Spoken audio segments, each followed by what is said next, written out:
Сәлем достар, менің YouTube арнама қош келдіңіздер. Бүгін біз сіздермен өте дәмді хрустящий баклажан, яғни қатырлақ баклажан дайындайтын боламыз. Баклажанды қосып, салат және де закуска ретінде столға ұсынсаңыздар да болады.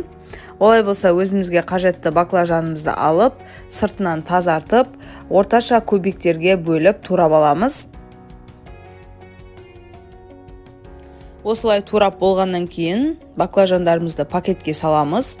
Оның үстіне осындай кукуруз крахмалын сеуіп, пакеттің аузын жауып, барлығы толықтай араласқанша шайқап араластыратын боламыз. Араластырып болғаннан кейін бөлек қоя тұрамыз. Осындай өзімізге қажетті орташа үлкендіктегі тарелканы алып, оған осындай жапырақтарымызды сәндік үшін шет-шетіне саламыз, және де тәтті бұрышымызды осылай турап, оны да шет-шетіне жақсылап орналастырып шығамыз. Одан кейін помидорымызды жақсылап жұқалап турап аламыз, оны да осы тәтті бұрыштың үстіне әдемілеп орналастырып шығамыз.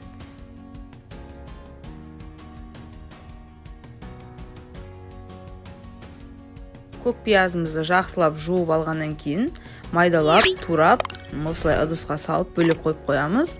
Және де лимон да бізге қажет болады, лимонды да салып қоямыз. Қызып тұрған күнбағыс майына жаңағы біз дайындап алған баклажанымызды осындай қып-қызыл болып, әдемі болып қуырылғанша қуырып аламыз.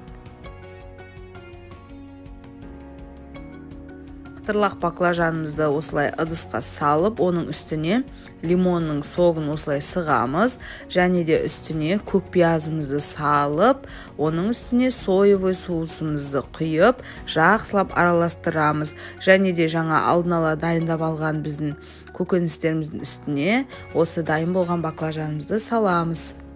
Шет-шетінде помидорларға да дәм беру үшін осылай лимонның согын жақсылап тағы да сығып шықтық.